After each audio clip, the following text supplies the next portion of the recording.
I believe, given the existing home sales report this morning, which showed 3.89 million transactions, showed a rising home price of, I think, 4.5% or so. But most importantly, a supply now of over 4 months. I believe we have just gone from a seller's market to a buyer's market. I'm going to talk to Coach Carson about what that means and what might be coming if we are right that we have left the seller's market in the rear view and a buyer's market has started. Chad, I don't know if you saw the numbers this morning, but they were quite shocking. We almost took out the cycle low of 3.88 million transactions, hitting 3.89 last month. What say you? This is why I like talking to you, Michael, because I like getting these stats on the cutting edge. But I, I've been feeling this just from, because I have my conversations with a lot of students, a lot of YouTube subscribers. I've just been getting that sense a little bit more just from anecdotal conversations with people, and that people have been making lower offers, and some of those have been accepted. They found sellers more receptive, but you never know if is that an isolated, markets here and there. So I think that's a really interesting trend. The only thing this thing goes in cycles. We know that. We've always talked about that. But when you're in the midst of a cycle, it feels like, I don't know, is this going to keep going? We know it's got to shift, and it's not always going to be a seller's market. But it was such a hot seller's market with just people getting used to bidding, multiple bidders, and so it's just I'm very curious to see how this plays out. Yeah, it's really funny because about a month ago, I started telling my audience that I expected this to come. I expected transactions to go actually take out the low, which we were so close to doing. And a lot of it is, we have inventory building. Inventory, again, according to NAR, National Association of Realtors, up like 27% year on year. So growing inventory, um, transactions coming down, which obviously means, month supplies go up. That's how the math formula works. But what's really blowing people's mind is the bifurcated housing market. That is really what's causing people's heads to explode, because where are we seeing movement? The only part or price point of the market where transactions are going up is $1 million homes and above. What part of the segment has crashed the most? 250K and below. So what happens when you have the high end moving in greater numbers and the low end not? It just yanks the median price higher. So again, that's just how the formula works. But what I want people to hear from me is we are in a slower housing market. And that should put a smile on your face.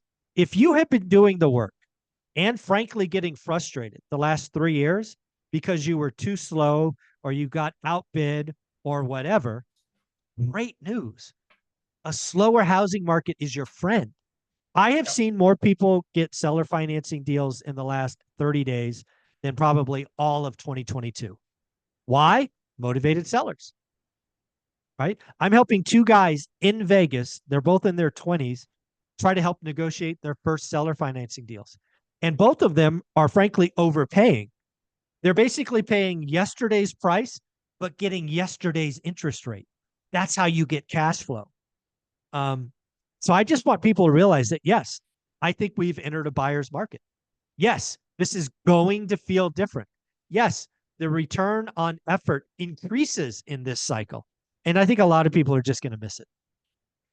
Yeah, there's always this psychology, like Warren Buffett and other long-term investors talk about how it's easy to talk about it in theory, but when a market is moving, both in either direction, when the market's irrational and people are paying crazy prices, it's hard to stay disciplined and get no. It's hard to do that. It's hard to say, am I missing something? Should I change my approach?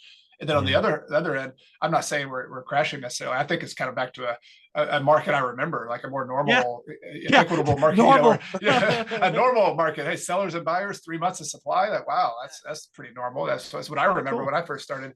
But I think on the other end, anytime things change, people can miss it. Like you say, like they could say, well, I don't know. I want to kind of wait to see what happens. But what you and I teach is learn to run the numbers, learn to just establish a very clear buy box, and then ignore the noise. Like the only thing that matters about this change in the market for you as an individual small money investor is that you might have more receptive sellers to your offers. but it doesn't change Yeah. your approach. It doesn't change the fact that you go out and do the same thing you always do. I need cash flow. I want to buy good locations where growth can happen. I want to buy properties that are low maintenance. I mean, all those same things that we talk about all the time, still the same. Yeah. I would tell a small and mighty investor, um, you know, this is the time to hone your skills. So what might that mean? Like the last year or so, you've been running your buy box, running your numbers, and you're getting a yield of 6%, whatever it is. Today, let's get aggressive. How can you tweak that offer to take that 6% yield and make it 8? Is it getting the seller to pay closing costs? Is it getting the seller to do some of the make ready? Is it a lower price? Is it a rate buy down? Is it? This is the time when transactions crash and supply builds. Go get the best deal you can. Don't pay list price. Don't do that. It's not 2022, folks. You don't need a clause that says I'll go $5,000 over. No, go fish for the motivated sellers. Now, again, not every seller is motivated. I'm not saying they are, but the more offers you write and the better you get, the better your chances are of finding a motivated seller. What do you think? Exactly. Yeah. And the measurement you need to be making to know if you're doing what Michael just said is how many offers are you making? Like, don't come talk to me as a coach or whatever, Michael's a coach, if you haven't made 5 offers. Yeah. You have 10 offers, because if you make 1 offer and they reject you flat out, you can't come and say, oh, this thing doesn't work. Michael's Yeah. just kind of BSing. No, that doesn't work.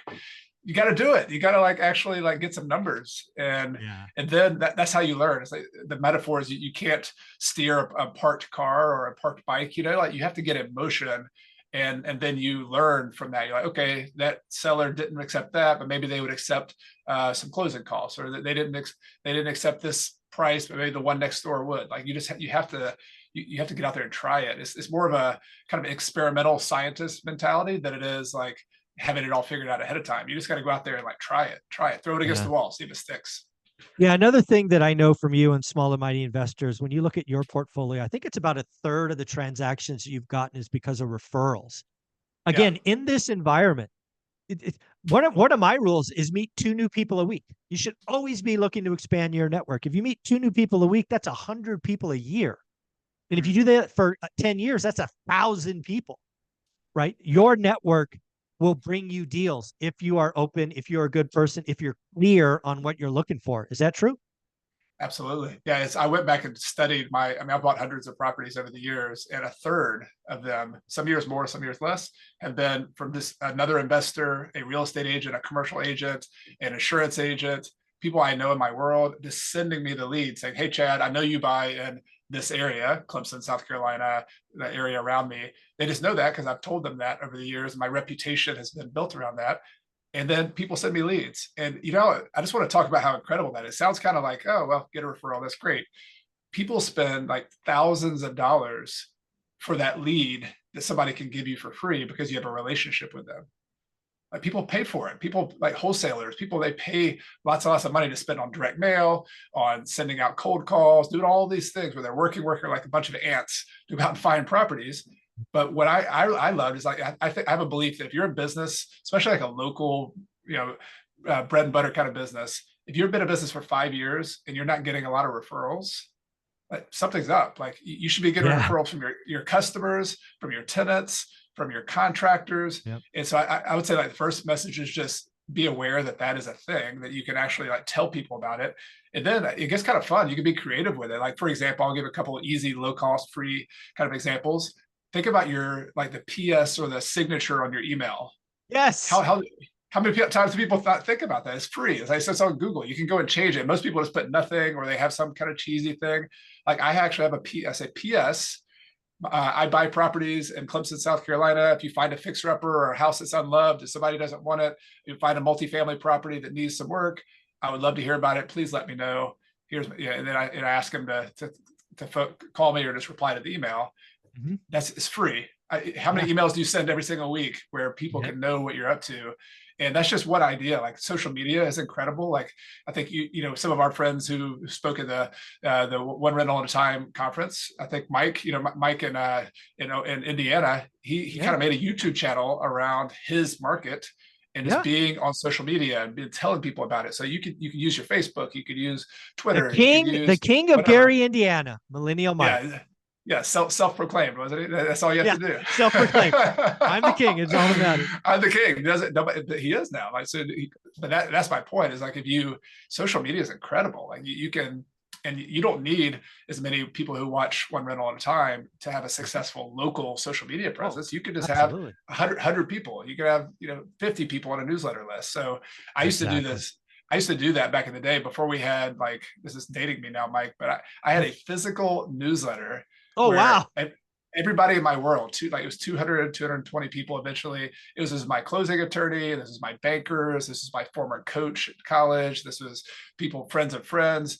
I would just send them once a month this physical newsletter that it was just like good news in real estate, my picture on the front, and then here's some quotes, here's some, it was just, but on the back of that newsletter, I had, thank you, these 10 people for referring me some sellers this month, and I bought 2 of those properties. Like it was just a little machine. It's just a deliberate thing to tell people what you're up to in very creative ways, and everybody can do that. And if you're not doing that, you have to ask yourself the question, like, why am I not telling people? Is it because sometimes it's legitimate? Hey, I just want to keep private. I don't want to tell anybody that I own property and I got a lot of money. Okay, cool. But if you're starting off and you have no money and you have no deals, or not enough deals, and you're not telling people about it, it's because you're embarrassed, because you don't want to look silly or something. I mean, why? Like, why would you not do that when you know that you could be buying properties for free just by opening your mouth or writing your email and telling people about it? Yeah. At the end of the day, buyers markets are where return on time, return on effort finally pays off. I'll give you some real life examples from my business talking about network. 2021, probably the worst year ever for buying out of the MLS. It was just terrible. No inventory, record low, overbuying. I wrote 100 offers out of the MLS in 2021. I think I only got 2 counters and got no deals. However, we still did 6 transactions in 2021, all because of my network. Again, I'm the guy that goes out of the MLS. I've had years where we've done 3, 4, 5 transactions, done really, really well. You just don't stop. You just keep working. You keep networking, because again, 2021 will come around again where you can't get anything because it's hot. Real estate's hot. Then your network will step up. Then there'll be times like today where it's a buyer's market. I am convinced that in 2025, as this slowdown and inventory builds and it really transitions to a buyer's market, I'll once again do deals right out of the MLS. It's just a cycle, man. It's so repetitive. You can't wait. That's the message I would get. You can't just say, oh, okay, now I'm going to switch, because there's a switching cost. There's a inertia. Even to go to MLS, some of the best deals you get are following up on an offer you made 3 months ago. Absolutely. Right. Yes. So you got to make the offer 3 months ago. You can't do it now. So that, I get, that's the point. It's like this is a motor you have to get cranked up. It doesn't just crank up like in 5 seconds, and you never know which one's going to work. And that's the secret of marketing and sales, is that you just got to try. You just got to try it all, and not. And this is why beginners sometimes do better, because they're not asking a bunch of questions, and they're just like, oh, whatever. That's what Michael said to do. That's what Chad said to do. I'm just going to go do it, and instead of making a bunch of assumptions. Just do it. Just listen to people, try it out. If it doesn't work, try something else, but don't stop. Folks, at the end of the day, I do believe we're switching from a seller's to buyer's market. No idea how long the buyer's market will last. I think it will be at least the rest of 2024. And it's going to be the time where you skill up, you network, you got to grow your network, you find deals, you follow up. Money is in the follow-up. I have never gotten a deal with my first offer. In fact, if I wrote an offer and the seller said yes to the first one, I think I overpaid. Yeah, what happened? So again, what's wrong? Wild. But Chad, I know you've got an amazing book on Amazon, The Small and Mighty Investor. Where can people follow you? Coach Carson is my platform. So I post a new podcast episode, new tutorial video every Monday on my YouTube channel. So I'd love to connect with you there. I read my comments, I respond. And I know a lot of you have come from one rental at a time. So thank you for showing up. I'd love to hear from you. And if you got my book's on it's on Amazon. It's on Bigger Pockets. It's called One Rental at a Time, or not one. It's called The Small and Mighty Real Estate. I've got One Rental at a Time on my shelf back there. But would appreciate you checking that out too. Yeah, Small and Mighty Investor. Wonderful book. Thank you, buddy. Thanks, Mike.